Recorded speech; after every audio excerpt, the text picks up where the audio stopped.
So if I would have let him keep abusing me and our children, he would have stayed. I keep my story to myself because no one wants to hear tragedy, right? But I'm tired of keeping my story to myself. I'm tired of acting like it's all okay because I'm making it. But I have to keep questioning what the fuck is wrong with this world. Where did all the men go?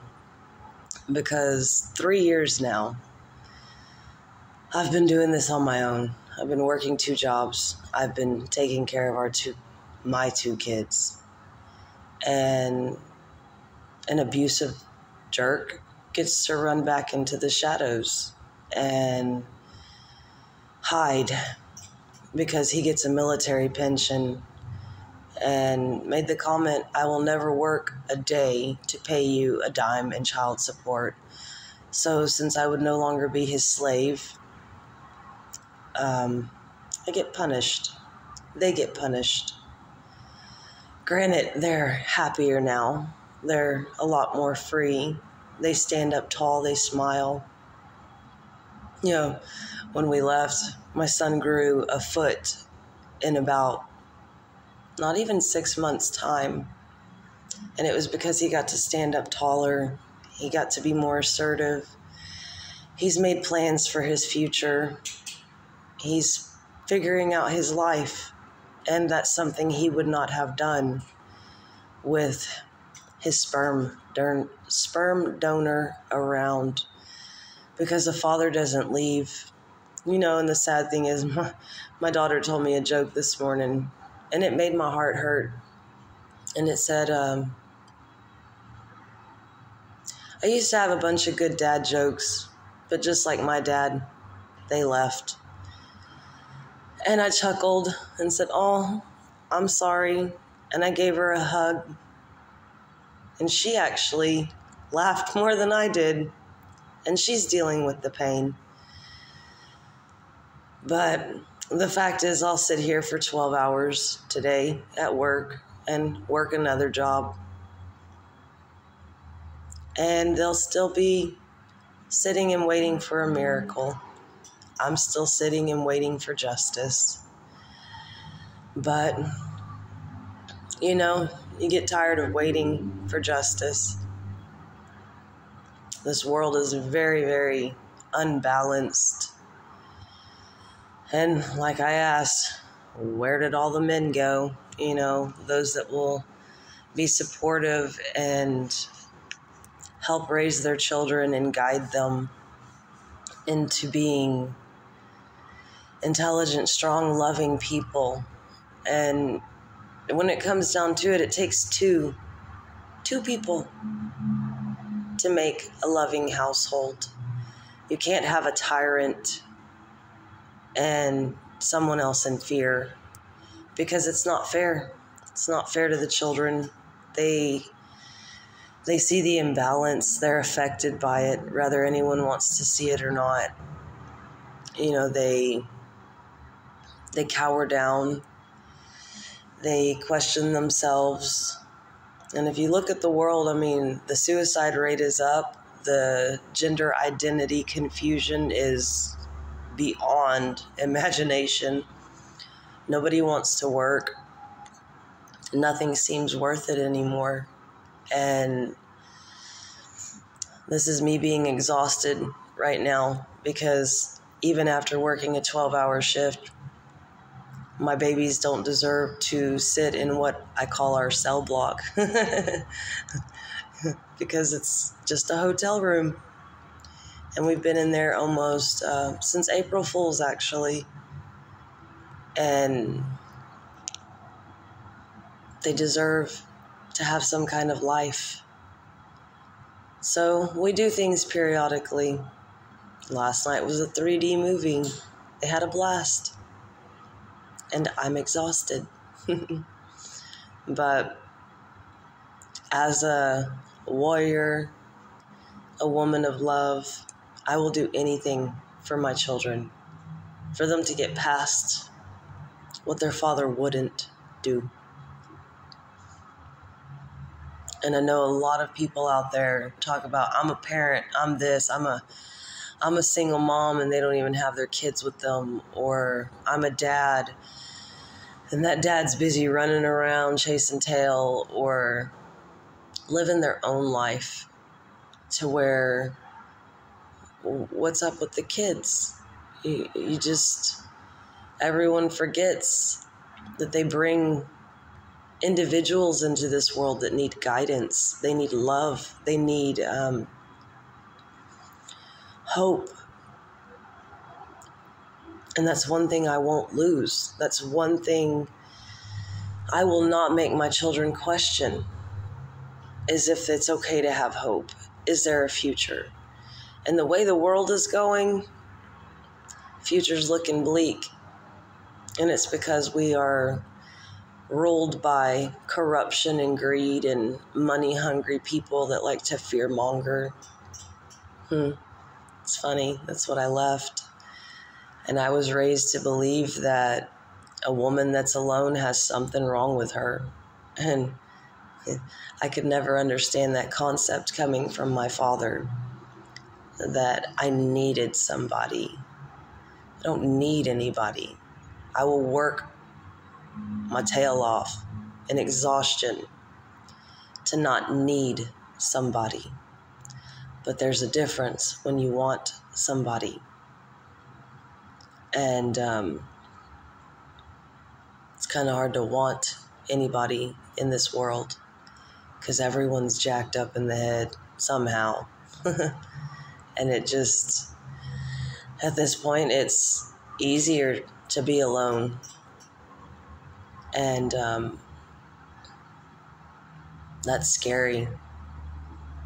I would rather work myself to death to have some self-respect, to be able to keep showing my love to my children in the world, because people can suck it out of you. People can try to destroy it. People can try to tear you down. And it comes to the point where war is the only thing that is abundant in this world. The war on each other, the war country to country, the war on nature, the war on life. And I'm at the point, I'm tired of it. And I know a lot of people don't even think about it. You know, no one questions, why do we go to war? Very simple answer. Money. We're not even fighting for anything that matters. The only injustice in this world is the actions that humans make. You know, we destroy every forest to put in a concrete jungle for entertainment. The animals are disappearing. Shit, the ice caps are melting. Just keeps going on and on. Viruses. Now we have pandemic after pandemic. And does anyone question? Is anyone going to question at any point? You know, most of us have children. Where's their future? What are you fighting for? Nothing. Because at this point, I don't even get fair pay for the jobs, both jobs that I do. I chalk that up to being a woman in a so-called man's world. And it's a very, very unequal. And inequality has been very acceptable. Women have been taught to be subservient, to don't speak unless you're spoken to, don't be seen. These were the lessons of my childhood. And shoot, at this point, I don't even have a family because I'm too hard-headed, would be how they would explain me. Stubborn. And that's sad when you have someone who's strong, who believes in love, who doesn't want to take no shit. Really, they're the ones that are ostracized. And not just from the family, from the community. But a lot of that boils down to the wickedness that runs through the blood of pretty much every human being on this planet. And at what point does anybody wake up? At what point do you stop selling your soul bit by bit just to feel like you are something? Because we are a network. We're all attached. And at some point, you'll feel that love again. If you can remember your great-grandparents, in my case, my grandparents, they were born in the Depression era, and my grandmother was amazing. Great lessons. She called them books. The warmest hug. She could take something you felt was a flaw and make you feel like a superhero. She could explain things in such a way that it made sense. Where is that? Where has the world gone? Where are we going? Does anybody think about it? Because at this point, I supposedly live in a free country. And according to the church, you take care of the widow and the single parent. You help out. I see a church right down the road from me, and the ghetto surrounds it. Multi-million-dollar industry. And what are they teaching? Bullshit. They're not doing anything. Man, even when I went and asked for help, they asked me how long I'd been a member of the congregation. I didn't realize you had to sign up to get help. So, I've learned I don't need help. That's a luxury. And you gotta work harder. Just work harder. Work yourself to the bone to even get by. And that's fine. I would rather do that and give my children the freedom they deserve than to allow them to watch me be abused and them to carry a burden in their heart of how they felt they should have done something. A child should never feel responsible for an adult's safety. A child should always get to have sweet dreams, not nightmares. They should never have a pillow put over their face while they're sleeping just for shits and giggles from the asshole that's doing it. They should never be beat with extension cords. They should never be berated and belittled for trying. But these are the men, and the women are starting to do it as well. And I've come to the understanding that it's because they don't know love. They don't love themselves.